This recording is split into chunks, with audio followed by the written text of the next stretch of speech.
The sound of her shovel scraping against frozen earth cut through the mountain silence like a prayer nobody would answer. Quinlan Zarrow heard it from half a mile away as he guided his horse through the pine forest above Marysvale, Utah, in the bitter winter of 1878. He had been tracking elk when the rhythmic, desperate sound reached his ears, out of place in the wilderness where few ventured during the harshest months. Something about the cadence made him change direction, his instincts honed by 15 years living alone in these mountains, telling him that whatever made that sound was born of necessity rather than purpose. When he emerged from the tree line onto a rocky plateau, he saw her. A woman in a tattered brown dress, her dark hair falling loose from what had once been a proper bun, digging frantically at the base of a massive boulder. Her hands were wrapped in strips of cloth that had long since soaked through with blood. The shovel she wielded looked too heavy for her frame, yet she swung it with the determination of someone who believed her life depended on what lay beneath that frozen ground. Around her, the evidence of days spent in this futile task scattered across the snow. A small canvas bag, an overturned tin cup, and what looked like the remnants of a fire that had died at least 2 days prior. Quinlan dismounted quietly, his buckskin coat shifting as his boots crunched in the snow. At 6'4", with shoulders broad enough to carry a full-grown deer across both of them, he moved with surprising quietness for his size.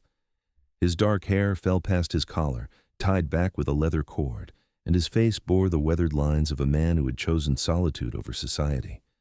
The muscles in his arms flexed as he tied his horse's reins to a nearby tree, watching the woman with growing concern. She had not noticed him yet.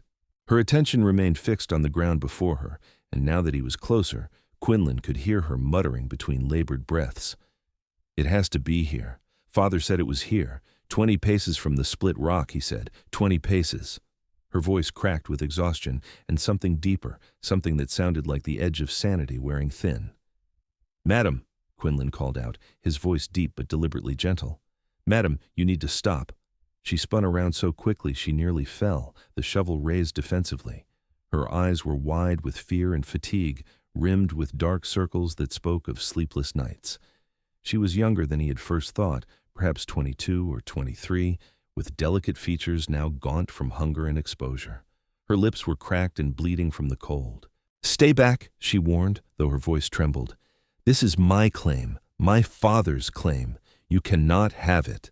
Quinlan raised his hand slowly, showing he meant no threat. "I am not here for any claim. I heard you digging and came to see if someone needed help. You are going to lose your fingers to frostbite if you keep this up. When did you last eat?" The question seemed to confuse her, as if the concept of food had become foreign. The shovel wavered in her grip. I have provisions. I have everything I need." "No, you do not." Quinlan took a careful step forward, his eyes scanning her makeshift camp. "You have an empty bag, no firewood, and unless I am mistaken, you have been out here at least 3 days. Whatever you are looking for, it is not worth your life." "You do not understand." Tears suddenly welled in her eyes, spilling down her cheeks and freezing in the bitter wind. "My father buried our money here before he died. Everything we had. Without it, I have nothing. No home, no family, no way to survive. It has to be here. He told me on his deathbed. 20 paces from the split rock, 3 feet down." Quinlan looked at the boulder she had been digging near, then at the landscape around them. His heart sank with understanding. "How long has your father been gone?" 6 weeks. He caught pneumonia in December. Before he passed, he told me about the money. We had lost our homestead to the bank, but he had saved $300 in gold. He buried it here in the summer because he did not trust the banks anymore after they took everything. He made me promise to come get it, to use it to start over. Her words tumbled out in a rush, as if she had been holding them inside for too long. $300 would indeed be a new start, Quinlan acknowledged. He looked at the ground she had been excavating, noting the depth of the hole and the way the earth had been disturbed. "But tell me, did your father describe which split rock? Because I can see at least 4 from where I stand, and this mountain is covered with them." The woman followed his gaze, and the color drained from her already pale face. Her knees buckled, and Quinlan moved quickly, catching her before she collapsed into the snow. The shovel fell from her hands with a dull thud. She weighed almost nothing, her body trembling violently against his chest. "No," she whispered. "No, it has to be this one. I have nothing else. I cannot go back to town. The landlady gave me until the end of January to pay my rent, or she would have me arrested for theft because I took a blanket when I left. I've been accused of stealing from the general store, though I only took what I desperately needed. There is nothing for me there. This money is all I have." Quinlan lifted her easily, cradling her against his broad chest as he carried her toward his horse. She tried to protest, but exhaustion had finally claimed her strength. "My name is Quinlan Zarrow," he said as he settled her onto his horse, then swung up behind her to keep her steady. "I have a cabin about 3 miles north of here. It is warm, and I have food. You are going to eat, you are going to rest, and then we are going to figure out how to help you. But you are not going to die on this mountain digging for gold that might not even be where you think it is."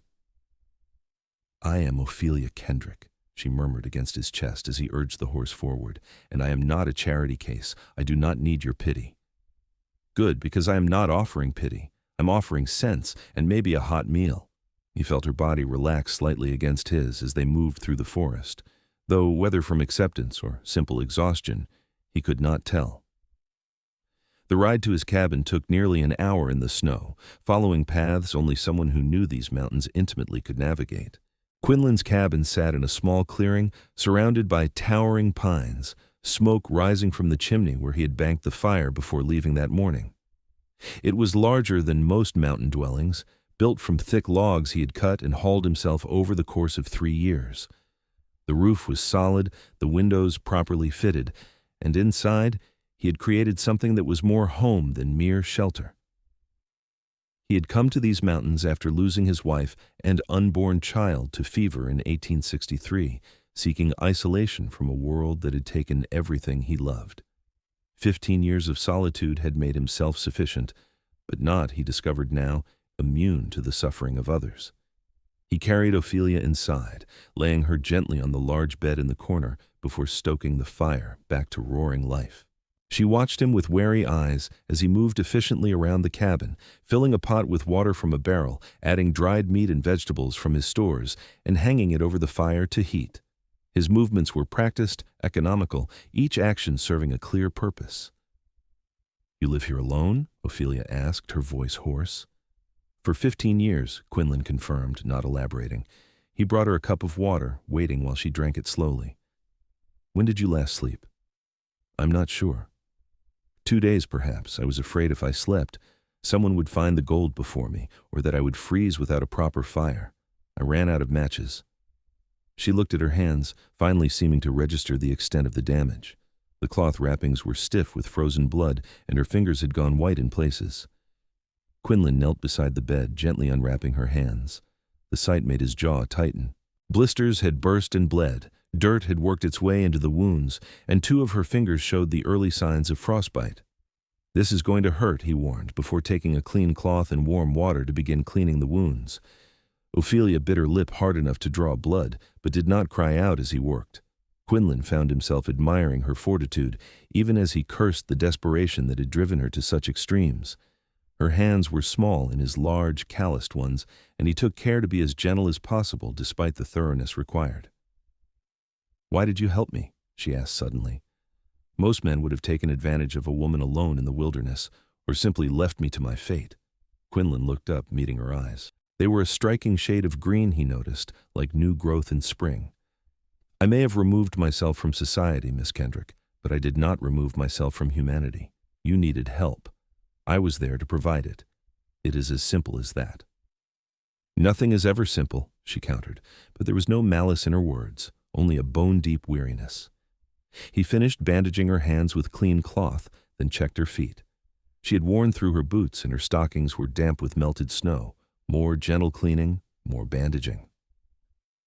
By the time he finished, the stew had begun to bubble, filling the cabin with a rich aroma that made Ophelia's stomach audibly growl. Quinlan ladled a generous portion into a wooden bowl and handed it to her along with a spoon, noting how clumsily she gripped it with her injured hands. Without comment, he steadied the bowl for her, helping her guide the first few bites to her mouth. She ate ravenously at first, then forced herself to slow down, perhaps remembering that eating too quickly after starvation could make her sick. "This is good," she said between bites. "Thank you." "It is survival, not hospitality," Quinlan replied, though his tone was not unkind. He filled his own bowl and sat in a chair near the fire, giving her space but remaining close enough to help if needed. "Tell me about your father. What was his name?" "Owen Kendrick. He was a carpenter by trade, a good one. We lived in Missouri before we came west. After my mother died when I was 10, it was just the two of us. He had dreams of owning land, of building something permanent." Ophelia's voice grew soft with memory. "We came to Utah in '75. He bought 40 acres outside Marysvale with every penny we had saved. Built a house with his own hands, just like you built this cabin. We had 3 good years. 3 years where it seemed like his dreams were coming true." "What happened?" Quinlan asked, though he could guess. He had seen it happen to many families who ventured west with hope and little else. Drought last summer. The crops failed. Father borrowed money from the bank in Marysvale to buy seed for this year. Certain things would turn around. But he had always had a weak chest, and last winter was harsh. By December, he could barely breathe. The doctor bills took what little we had left. When he died in January, the bank claimed the property immediately. They said the debt exceeded the value of the land and took everything. The house, the tools, even Mother's wedding ring that I had kept all these years. The bitterness in her voice was evident, and Quinlan did not blame her. The banks had a way of taking everything and giving nothing, of crushing dreams beneath the weight of paperwork and legal proceedings that favored those with money over those without. "So you went into town," he continued, piecing together her story. "I found work at the boarding house, cleaning rooms and cooking. Mrs. Henderson, the landlady, gave me a small room in exchange for the work and $1 a week besides. It was not much, but it was something. Then her silver serving spoons went missing. She accused me of stealing them, though I never touched them. I think her son took them to pay a gambling debt, but she would not hear it. She threatened to have me arrested unless I paid for their replacement. $20, she demanded, for spoons I never stole." Ophelia set down the empty bowl, exhaustion evident in every line of her body. "I had nothing. Father's deathbed confession about the buried gold was my only hope. I spent what little money I had on supplies and came into the mountains as soon as the worst of the storms cleared. I've been searching for 4 days, certain I would find it and prove everyone wrong, certain I could start over." "And instead you nearly died," Quinlan said bluntly. "Ophelia, even if the gold exists, these mountains are vast. Without better directions, you could spend months searching and never find it. Your father was likely fevered when he told you, his memory unreliable. Or perhaps the landmarks have changed. A winter storm could have split a different rock or covered the one he remembered." Tears spilled down her cheeks again. "Then what do I do? I cannot return to Marysvale. I have no money, no prospects, and a reputation as a thief. No family anywhere who could take me in. I am completely alone." Quinlan was quiet for a long moment, staring into the fire as he considered her situation. He had spent 15 years avoiding exactly this kind of complication, this kind of connection. His life in the mountains was simple, solitary, and safe from the pain that came with caring about others. Yet here sat a young woman who reminded him that isolation was a choice, not a requirement, and that sometimes the right thing to do was also the most difficult. "You stay here," he said finally, "through the winter at least. I have food enough for 2 and the cabin is warm. In exchange, you help with the work, cooking, mending, tanning hides. Come spring, we figure out your next steps. Maybe look for that gold again when the ground thaws with proper preparation. Or maybe find you work somewhere far enough from Marysvale that your reputation does not follow you." Ophelia stared at him in disbelief. "You would let a stranger live in your home? A woman accused of theft?" "You are not a thief. I can see that clearly enough. And this cabin is large enough for 2, provided we maintain proper boundaries. You take the bed. I will make a pallet by the fire. You help me survive the winter, and I help you survive long enough to build a new future. It is a fair trade." "Why would you do this?" she whispered. "You do not know me." Quinlan met her gaze steadily. "Because 15 years ago, someone should have helped me when I was drowning in grief, and no one did. Because you deserve a chance at survival, same as anyone, and because leaving you to die in the snow is not something I could live with. I have enough ghosts in my past without adding yours to the collection." The words hung in the air between them, heavy with meaning neither fully explored. Finally, Ophelia nodded, fresh tears sliding down her cheeks. "I accept. Thank you, Quinlan. You have saved my life." "Then let us make sure it was worth saving," he said, standing to collect the dishes. "Get some rest. Tomorrow we start figuring out how to keep you alive and healthy." Ophelia did not argue. Within minutes of lying back on the soft bed, exhaustion claimed her completely. Quinlan covered her with thick furs and blankets, then set about his evening routine, trying to ignore how strange it felt to have another person in his space. The cabin suddenly seemed smaller, the silence less absolute. He found himself moving more quietly, mindful of her rest in a way he had not considered another person in years. As he lay on his pallet that night, listening to the soft sound of her breathing and the crackle of the fire, Quinlan wondered what he had gotten himself into. He had meant what he said about helping her survive, about the practical exchange of work for shelter. What he had not anticipated was the way her presence seemed to fill spaces in his life he had not realized were empty. It unsettled him, this awareness of another person, this sudden disruption of his carefully maintained isolation, but there was no taking it back now. Ophelia Kendrick had entered his world like a storm, desperate and determined and utterly lost. And Quinlan, for reasons he was not yet ready to examine too closely, was determined to help her find her way home, whatever that might mean. The days that followed established a rhythm neither had anticipated. Ophelia woke the second morning to find Quinlan already up, preparing a breakfast of eggs from the chickens he kept in a small coop attached to the cabin's south side. Her hands were still bandaged, but he had left salve and clean wrappings on a small table near the bed, along with a basin of warm water. "You keep chickens in the mountains," she said, her voice still rough with sleep. "Easier than you would think," Quinlan replied without turning from the stove. "They stay warm enough with good shelter and provide eggs through most of the winter. The rooster is mean as a snake, but the hens are productive." Ophelia attempted to unwrap and rewrap her hands herself, but the task proved difficult. Quinlan set down the spatula and came to help, his large hands surprisingly gentle as he cleaned the wounds and applied fresh salve. They were healing better than expected, he noted, though it would be at least a week before she could use them properly. "You said you wanted me to help with work," Ophelia said as he tied off the bandages, "but I cannot do much like this." "Then you do what you can. Tell me about cooking while I prepare meals, and you learn where I keep things. In a few days, when your hands are better, you can take over. For now, observation is contribution enough." It was a kindness that brought fresh tears to Ophelia's eyes, though she blinked them away quickly. She had cried more in the past week than in all the years since her mother's death, and she was growing weary of her own emotional fragility. Breakfast was hearty and filling, and afterward, Quinlan showed her around the cabin properly. The single room was organized with military precision. His bed, which she now occupied, sat in one corner with a carved wooden chest at its foot. A table and 2 chairs occupied the center of the space. The stone fireplace dominated one wall, with cooking implements hanging neatly nearby. Shelves lined another wall, filled with preserved foods in jars, dried herbs, and supplies. His weapons, a rifle and 2 pistols, hung above the door, and his tools were organized on pegs near the back window. "You built all of this yourself?" Ophelia asked, running her bandaged hand along the smooth surface of the table. "Every board and stone. Took 3 years to complete it the way I wanted. Another 2 to get the systems working properly." He gestured to the barrel that held their water.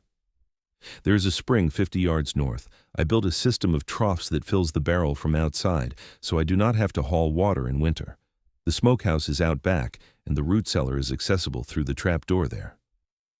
He showed her everything with quiet pride, and Ophelia found herself impressed by the ingenuity and skill required to create such a comfortable life in isolation. This was not a rough trapper's shack, but a genuine home, built with care and maintained with discipline. "You must have been very determined to stay away from people," she observed. "I was." Quinlan did not elaborate, but something in his tone suggested that determination had come from pain rather than preference. Over the following days, Ophelia healed. Her hands improved enough to take over some of the cooking, and she discovered that Quinlan had not been exaggerating about needing help. He spent long hours checking his trap lines, hunting, and maintaining the various systems that kept them comfortable. Having someone to manage the cabin while he worked proved efficient, and Ophelia threw herself into the tasks with determination. She was a better cook than Quinlan, able to coax flavor from simple ingredients in ways that surprised him. The cabin smelled of herbs and baking bread instead of simply cooked meat. She organized his supplies, mended tears in his clothes that he had been ignoring, and even managed to befriend the mean rooster through patient determination. In the evenings, they fell into conversation. At first, the exchanges were practical, focused on the work of the day and plans for tomorrow. But gradually, they began to share more. Ophelia told him about her childhood in Missouri, her mother's gentle nature, and her father's big dreams. She spoke of books she had read, borrowed from a traveling preacher's library, and her own abandoned dream of becoming a teacher. "What stopped you?" Quinlan asked one night as they sat by the fire, her mending a torn shirt while he carved a new handle for a knife. "Money, mostly. And then my father needed help with the homestead. I told myself there would be time later, but there never was. There was always something more immediate, more pressing." She set down the shirt, staring into the flames. "Now it feels too late. I am 23 with no education beyond what my mother taught me, no credentials, no prospects." 23 is hardly old," Quinlan observed, "and you read and write better than most. If teaching is what you want, there are ways to pursue it." "With what money? What connections? I am a woman alone with a reputation as a thief in the only town within 50 miles. "Then we go farther than 50 miles, Quinlan said simply. "The West is full of settlements that need teachers, full of places where no one knows your name or cares about your past. Come spring, if you still want to teach, we can look into possibilities." The casual way he said "we" made Ophelia's heart skip. She looked at him across the fire, this mountain man who had saved her life, and asked nothing in return. He was handsome in a rugged way, she admitted to herself, with a strong jaw shadowed with stubble and eyes that were surprisingly kind when he let his guard down. His body was impressive, all hard muscle earned through years of physical labor, and she had noticed the way his shirt strained across his broad shoulders when he worked. But more than his appearance, it was his steady presence that drew her. Quinlan was reliable in a way she had not experienced since her father's health began to fail. He did what he said he would do. He protected without demanding gratitude. He gave her space to heal while ensuring she never felt abandoned. After months of chaos and loss, his steadiness felt like solid ground beneath her feet. For his part, Quinlan found himself increasingly aware of Ophelia in ways that both pleased and unsettled him. She had filled his cabin with life, her presence transforming it from a shelter into a home. The sound of her humming while she worked, the sight of her dark hair catching the firelight, the way she laughed at his dry observations about the rooster's attitude, all of it created a warmth that had nothing to do with the fire. He caught himself watching her more than he should, admiring the graceful way she moved despite her recent ordeal, the determined set of her jaw when she tackled a difficult task, the kindness in her eyes when she thanked him for small considerations. She was beautiful, but more than that, she was strong. Life had battered her, yet she refused to break. That resilience called to something deep in Quinlan's guarded heart. One afternoon in early February, a winter storm rolled in with surprising ferocity, trapping them inside for 3 days. The wind howled around the cabin, and snow piled high against the walls, but inside they were warm and safe. Quinlan had prepared well, and they wanted for nothing except space. The forced proximity accelerated their growing connection. They talked for hours, sharing stories and dreams they had not spoken aloud in years. Quinlan finally told her about his past, his voice rough with old grief. Her name was Margaret. We married young, both of us barely 19. She was the daughter of a preacher in Denver, and I was a carpenter's apprentice. We had 2 good years together before she conceived. She was so happy, so excited to become a mother. He paused, staring at his hands. The fever came in the summer of '63, started with the children in town, then spread to the adults. Margaret caught it in her 7th month. The baby came early, too early, and neither of them survived. Ophelia reached across the space between them, placing her hand over his. "I'm so sorry, Quinlan. I could not stay in Denver after that. Everywhere I looked, I saw her, heard her. The house we had built together became a tomb. So I left. Came to these mountains and told myself I would never care about anyone that deeply again, because the pain of losing them was too great." He turned his hand over, lacing his fingers through hers. I kept that promise for 15 years, until you. The admission hung between them, charged with possibility. Ophelia's breath caught. Quinlan, you do not have to say anything, he interrupted gently. I'm not asking for anything. I just need you to know that having you here has changed something in me, reminded me that being alive means more than just surviving. You have brought light back into a darkness I thought was permanent. You saved my life, Ophelia whispered, but you have done more than that. You have shown me that there is still kindness in the world, still reason to hope. I came to those mountains ready to die, and you gave me a reason to live. They sat in silence, hands intertwined, the storm raging outside while something warmer built within. Neither spoke of love, not yet, but it was there between them, growing with each shared moment, each act of care, each revelation of their wounded hearts seeking healing. When the storm finally broke, Quinlan ventured out to check his trap lines and ensure the animals had weathered the weather safely. Ophelia watched from the window, her heart in her throat whenever he disappeared from view. The realization hit her with startling clarity. She loved him, not with the tentative affection of growing friendship, but with the depth of someone who had found an unexpected home in another person. The thought terrified and exhilarated her in equal measure. After losing everything, she had found something precious in the last place she expected. But what if he did not feel the same depth of emotion? What if his confession had been gratitude rather than love? What if she was reading too much into kindness born of obligation? Quinlan returned cold and covered in snow, but grinning. The chickens survived, though the rooster's even meaner than usual. I think he blames me for the storm. Ophelia laughed, helping him out of his frozen coat. That rooster blames you for everything, including his own bad attitude. As she hung his coat to dry, Quinlan caught her hand, pulling her back to face him. His expression had grown serious. Ophelia, I need to say something, and I need you to let me finish before you respond. Her heart hammered. All right. These past weeks with you have been the best I have known in 15 years. You have reminded me what it means to share a life with someone, to have partnership and companionship, and something deeper I am not sure I have words for.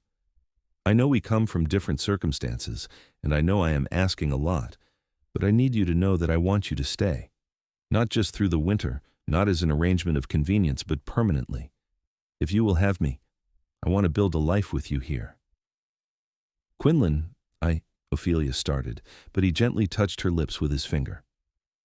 I am not finished. I am not a wealthy man. I cannot offer you cities or society or an easy life.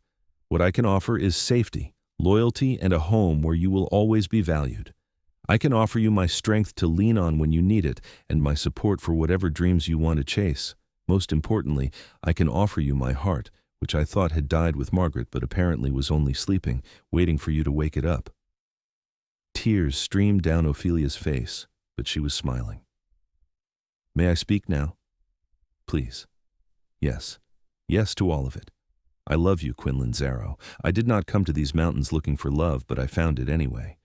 You have given me back my life and shown me that home is not a place but a person.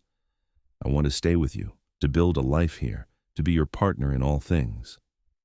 Quinlan's answering smile transformed his face, and he pulled her into his arms, holding her tightly against his chest. She could hear his heart racing, matching the rapid beat of her own. When he finally pulled back enough to see her face, his expression held a tenderness that made her breath catch. May I kiss you? He asked softly. I was hoping you would. The kiss was gentle at first, tentative, two wounded souls learning to trust in happiness again. But it deepened quickly, 15 years of loneliness and weeks of growing affection pouring into that connection. Ophelia's hands slid up his chest to his shoulders, feeling the solid strength of him while his arms encircled her waist, lifting her slightly off the ground as he pulled her closer. When they finally broke apart, both were breathless.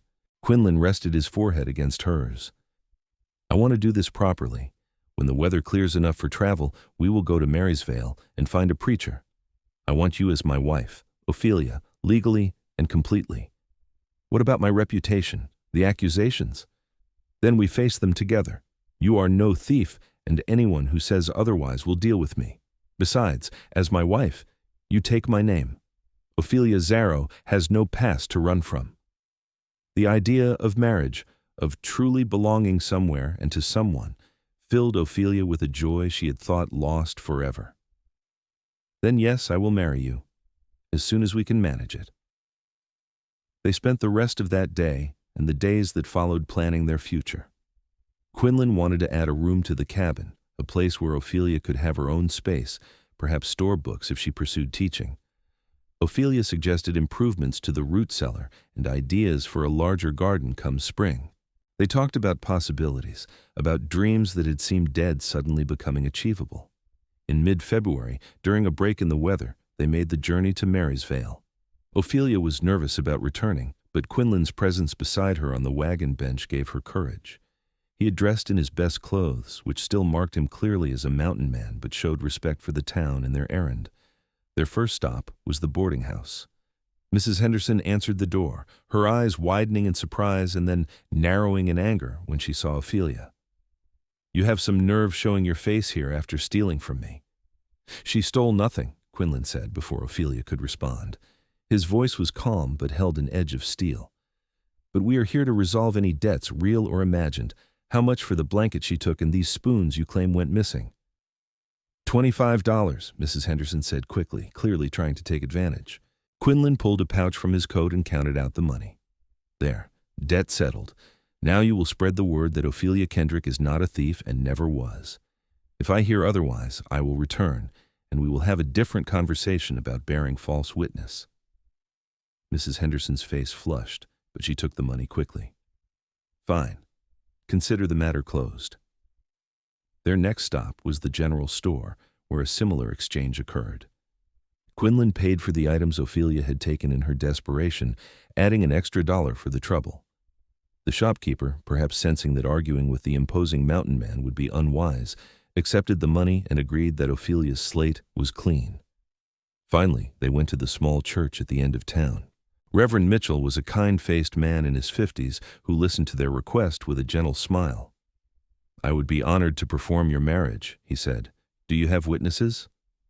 "We were hoping you might know someone," Quinlan admitted. The Reverend's wife, a plump woman with rosy cheeks, appeared from the back room. "I heard the whole thing and would be delighted to witness, and I am sure Mr. Dalton next door would serve as your second witness. He enjoys weddings." Within an hour, Ophelia found herself standing in the small church, her hand in Quinlan's, speaking vows that bound them together for life. She wore the same dress she had been wearing when he found her, cleaned and mended. But in that moment she felt like the most beautiful woman in the world.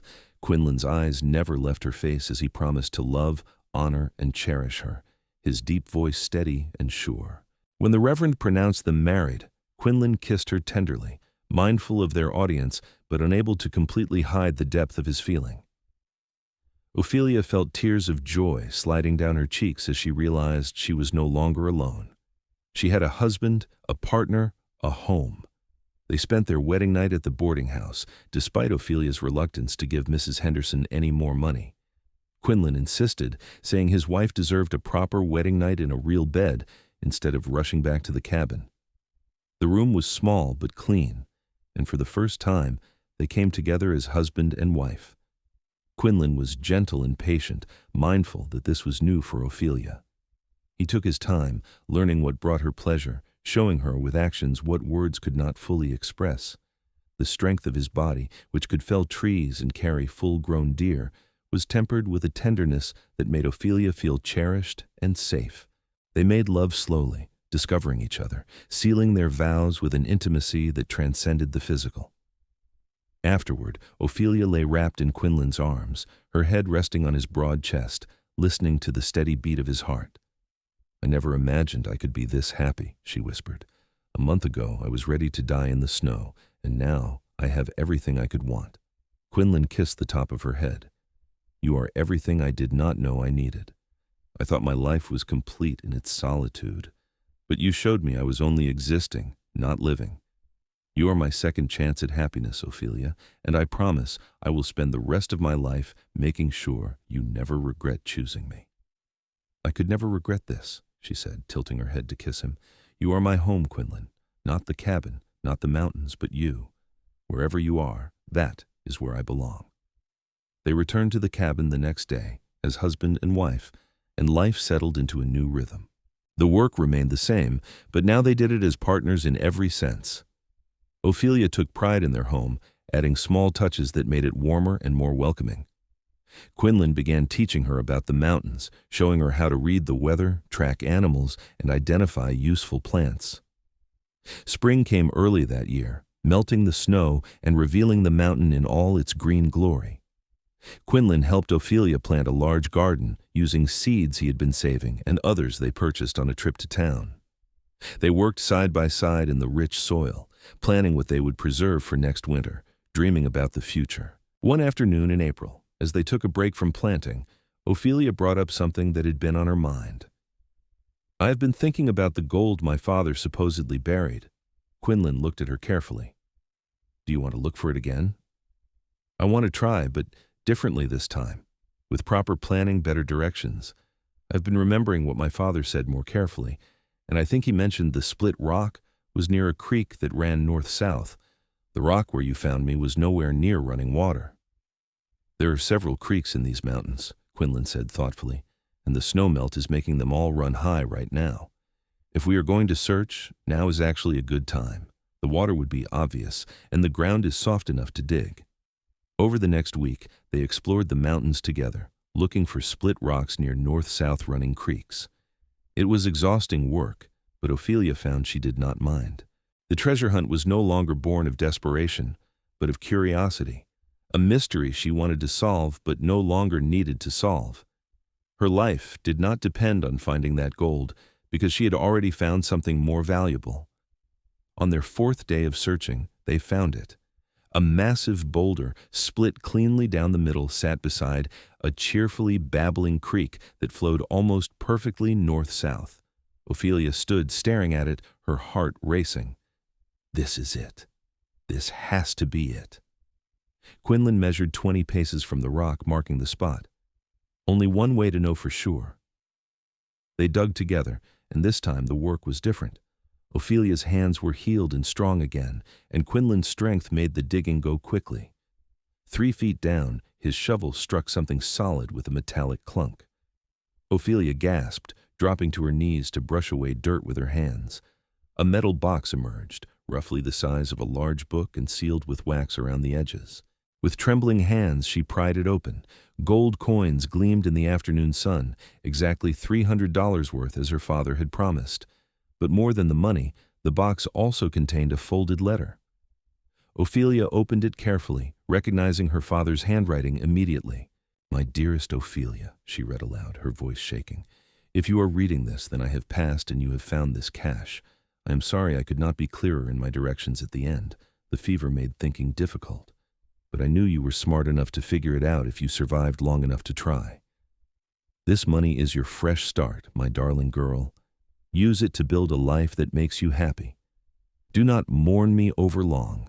Find love, find purpose, find joy. You deserve all the happiness the world can offer.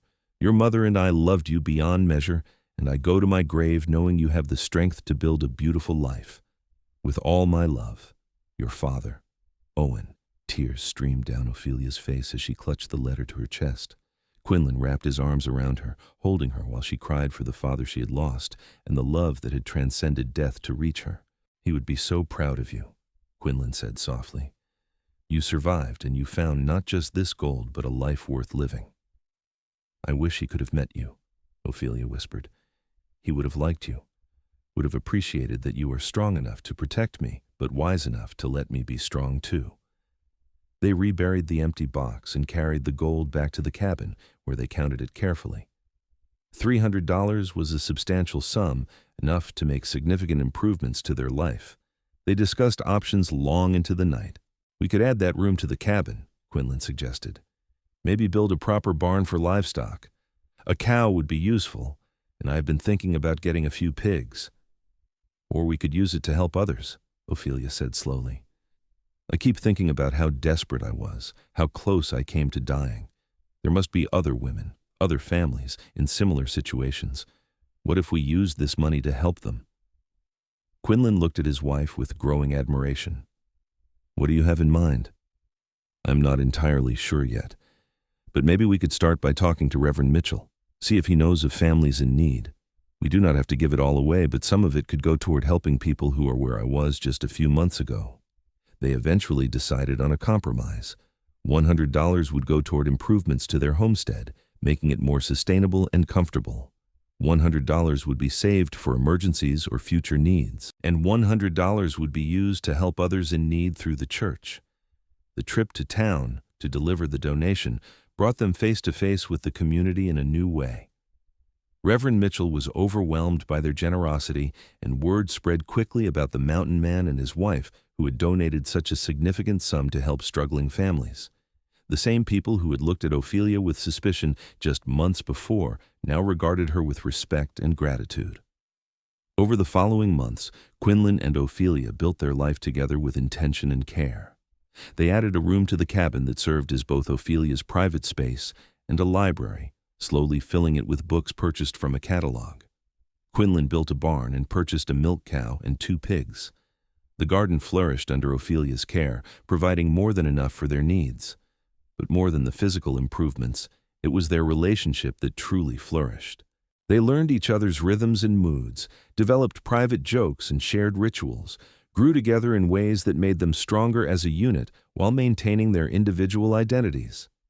Ophelia continued to grow more confident and capable in mountain life, while Quinlan slowly reopened himself to the possibility of being part of a broader community. In August, Ophelia realized she was pregnant. The discovery filled her with both joy and terror, knowing what Quinlan had lost before. She waited until evening when they were sitting outside watching the sunset to tell him. "Quinlan, I have news. I'm not sure how you will feel about it, given your past." He looked at her with concern. "What is wrong?" "Nothing is wrong. At least, I hope nothing is wrong. I am with child. The baby should come in late February or early March." Quinlan went very still, his expression unreadable. For a long moment, Ophelia feared she had made a terrible mistake in telling him. Then tears began sliding down his weathered cheeks, and he pulled her into his arms so tightly she could barely breathe. "I am terrified," he admitted, his voice rough, "terrified of losing you the way I lost Margaret, terrified that history will repeat itself. But I am also happier than I have any right to be. You are giving me another chance at fatherhood, at a family. That is an incredible gift, Ophelia." "We will face it together," she promised, "and this time will be different. I am strong and healthy, and we have time to prepare properly. We will do everything right." Quinlan insisted they travel to Salt Lake City to consult with a doctor, wanting the best possible care for his wife. The doctor examined Ophelia thoroughly and pronounced her in excellent health with no indication of problems. He gave them detailed instructions on care during pregnancy and delivery, and Quinlan memorized every word. The pregnancy progressed smoothly. Quinlan became almost comically protective, refusing to let Ophelia lift anything heavy or engage in strenuous work. She found his concern endearing and exasperating in equal measure, but recognized it came from love and old trauma. She indulged him when she could and gently pushed back when his protectiveness became too restrictive. As winter set in again, they prepared for the baby's arrival. Quinlan carved a beautiful cradle from pine, sanding it until the wood was smooth as glass. Ophelia sewed tiny clothes from soft fabric, each stitch infused with hope and love. They talked about names, about what kind of parents they wanted to be, about the future they were creating. On a snowy night in late February, almost exactly 1 year after Quinlan had found Ophelia digging desperately in the frozen ground, their son was born. The labor was long and difficult, and Quinlan's terror was evident throughout. But Ophelia was strong, and when the baby finally emerged with a lusty cry, the relief and joy in the cabin was overwhelming. "A boy," Quinlan whispered, carefully taking the squirming infant from Ophelia. "We have a son." "What should we name him?" Ophelia asked, exhausted but radiant. "Owen," Quinlan said immediately. "After your father, if that is acceptable. He gave you the strength to survive, and that survival led to this moment. It seems fitting to honor him." Fresh tears, these ones of gratitude and love, slid down Ophelia's face. "Owen Zarrow. It is perfect." Life with a baby in the cabin was chaotic and exhausting and utterly joyful. Owen was a healthy, happy child with his mother's green eyes and his father's sturdy build. Quinlan proved to be a devoted father, patient and gentle despite his size and strength. Watching him cradle their tiny son, singing old songs in his deep voice, made Ophelia fall in love with him all over again. The seasons passed and their family grew stronger. Owen learned to crawl, then walk, then run through the mountain meadows with the fearless enthusiasm of a child who knew he was safe and loved. Quinlan taught him about the forest and its creatures, while Ophelia taught him his letters and numbers, preparing him for eventual schooling. When Owen was 2, Ophelia became pregnant again. This time the fear was less, replaced by excited anticipation. Their daughter arrived in October, a tiny thing with dark hair and her father's serious expression. They named her Margaret, honoring the memory of Quinlan's first love while celebrating the new love that had healed him. The cabin, once a hermit's shelter, became a home filled with laughter and love. Quinlan had thought he was done with society, done with caring, done with dreaming. Ophelia had thought she had lost everything worth having. Together, they had found that second chances were real, that love could grow in the most unlikely places, and that home was not a location, but a collection of hearts bound together by choice and commitment. On the 5th anniversary of the day Quinlan found Ophelia digging in the snow, they stood together outside their cabin, watching their children play in the meadow. Owen, now a sturdy 5-year-old, was showing his little sister how to identify animal tracks. Margaret, at 2, was more interested in picking wildflowers. "Do you ever regret it?" Ophelia asked, leaning against her husband's solid frame. "Giving up your solitude for this chaos?" Quinlan wrapped his arm around her waist, pulling her close. "Every moment of solitude I spent in these mountains was just preparation for finding you. I thought I was hiding from life, but I was actually waiting for the right reason to live. You and our children are that reason. You are my greatest adventure, Ophelia Zarrow, and I would not change a single thing about the path that led us here. Even the parts where I was foolishly digging for gold in the middle of winter, especially those parts. Your desperation led to my redemption. Your struggle led to our shared joy. I would walk through that moment again and again if it meant ending here, with you in my arms and our children playing before us." Ophelia turned in his embrace, rising on her toes to kiss him. "I love you, Quinlan. Thank you for lifting me up when I was at my lowest and showing me that the way home was not to a place but to you. I love you, Ophelia. You saved me just as surely as I saved you. We rescued each other." As the sun set over the mountains, painting the sky in shades of gold and pink, the Zarrow family gathered together. They had built something rare and beautiful from the ashes of tragedy and the depths of desperation. Their love was a testament to the power of second chances, the strength found in vulnerability, and the truth that sometimes the greatest treasures were not buried in the ground, but found in the hearts of those who dared to care. The mountain that had nearly claimed Ophelia's life had instead become the foundation of her greatest happiness. The solitude that had defined Quinlan's existence for 15 years had given way to a rich, full life surrounded by the people he loved most. And the gold that Ophelia's father had buried with such hope had indeed provided a new beginning, just not in the way anyone had expected. Years continued to pass, and the Zarrow family became a fixture in the community. Quinlan, once content to avoid all human contact, found himself helping neighbors with difficult projects, his strength and skill making him invaluable during barn raisings and home repairs. Ophelia began tutoring children from nearby homesteads, finally pursuing her dream of teaching in a way that fit their mountain life. When Owen turned 7, they made the difficult decision to enroll him in the school in Marysvale during the winter months, with Quinlan and Ophelia taking turns staying with him in a small room they rented while the other maintained the cabin. It was not ideal, but they were determined their children would have every advantage, every opportunity to choose their own paths in life. Margaret proved to be a wild spirit like her mother had once been, fearless and curious about everything. She learned to ride before she could properly read, and she had a gift for gentling animals that amazed even Quinlan.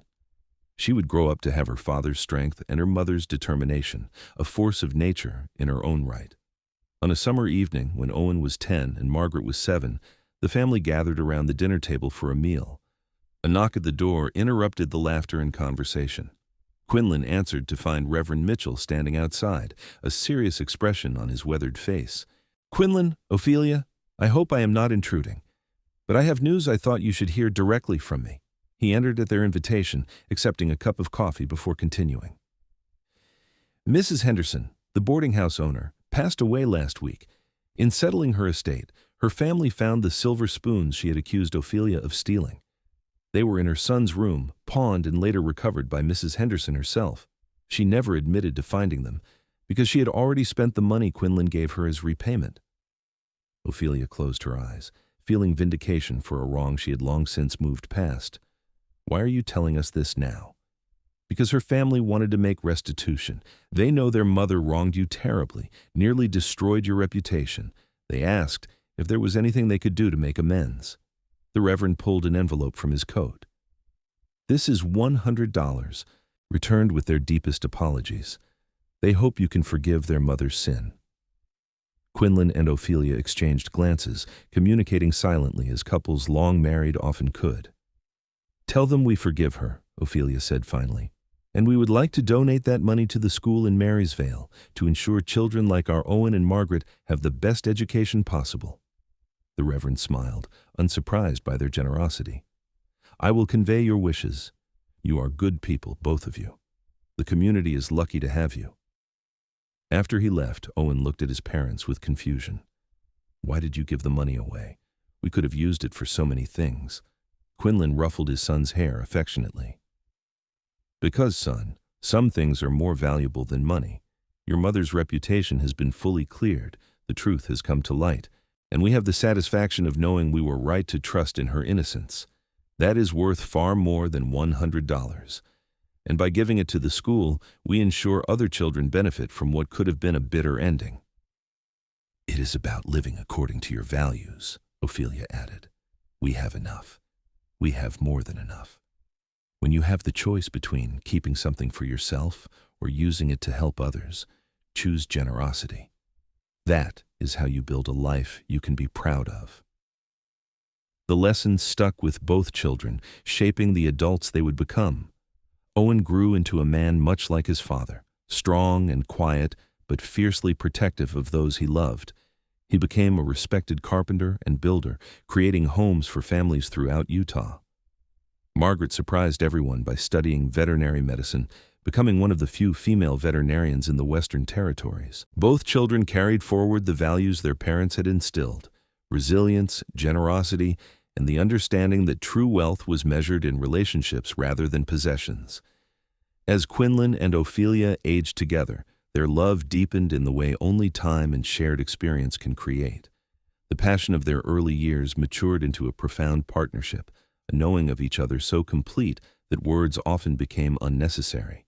They could communicate with a glance, support each other through hardship with a touch, celebrate victories with shared smiles. Quinlan's hair turned gray, then white, but his strength remained formidable well into his 60s. Ophelia's face gained lines that told the story of their life together, every laugh and tear etched into her features. They were beautiful to each other in ways that transcended physical appearance, seeing in each other the souls that had saved and sustained them.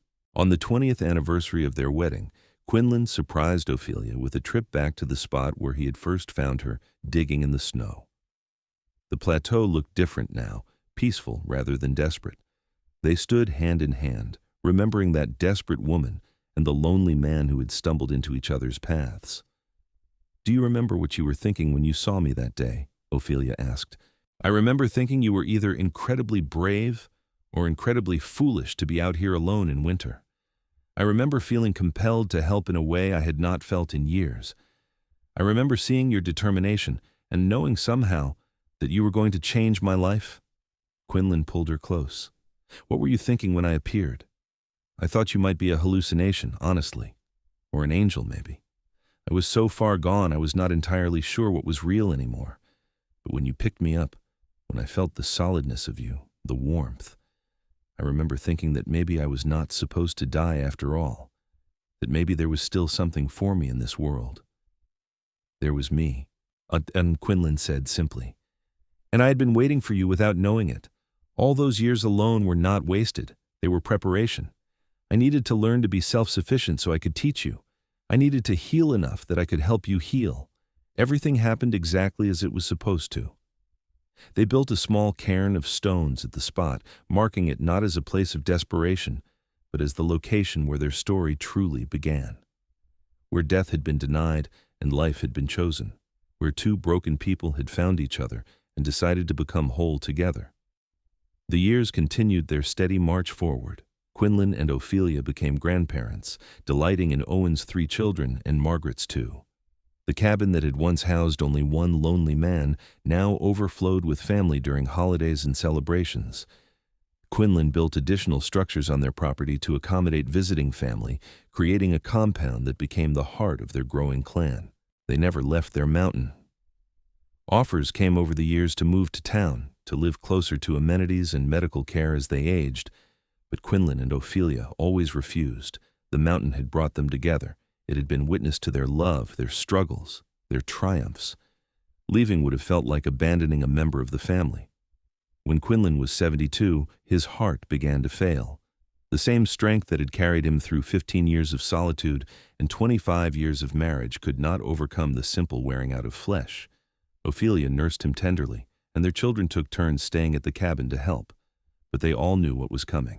On a clear autumn morning, with the aspen trees turning gold around their cabin, Quinlan held Ophelia's hand and spoke his final words.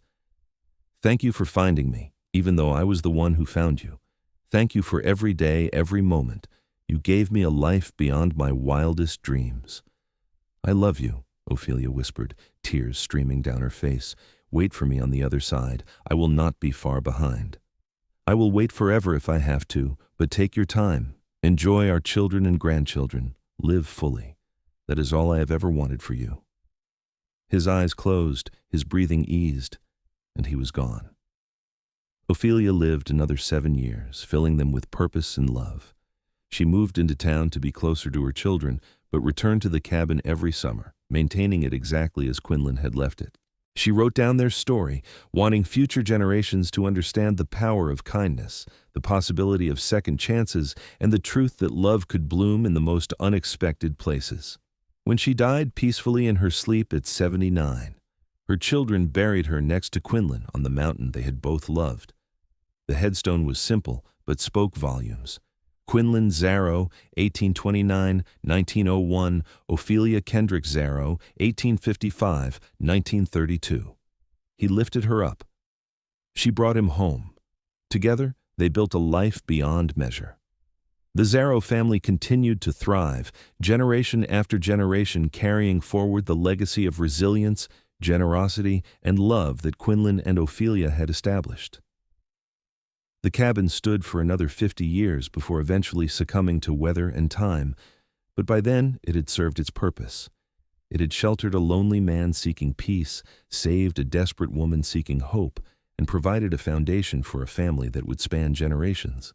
The story of the mountain man who found a woman digging in desperation became legend in the area, passed down as a reminder that sometimes the darkest moments precede the greatest blessings, that helping a stranger can change not just their life but your own. That love, real love, is built through choice and commitment, through showing up every day and choosing each other again and again.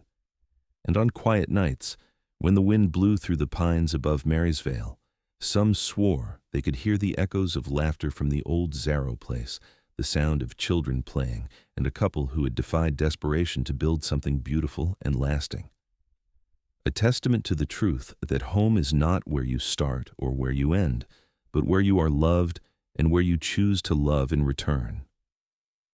The mountain kept their secrets and their memories, standing as eternal witness to a love story that had begun in the most unlikely way and had endured beyond death itself. Quinlan had lifted Ophelia up from the frozen ground where she had been ready to give up. Ophelia had lifted Quinlan from the emotional wasteland where he had buried himself for 15 years. Together, they had found the way home, not to a place, but to each other.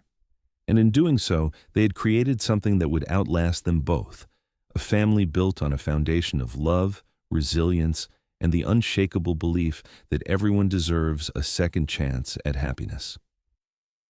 Their story was complete, their ending as perfect as any love story could hope for. Two souls who had been lost had found each other at exactly the right moment, in exactly the right place. The mountain had brought them together, and their love had transformed them both.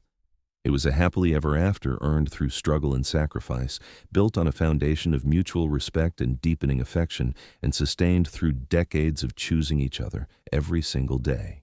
In the end, that was what made their story remarkable. Not that they had fallen in love, but that they had stayed in love, nurturing and protecting what they had found until their last breaths and beyond.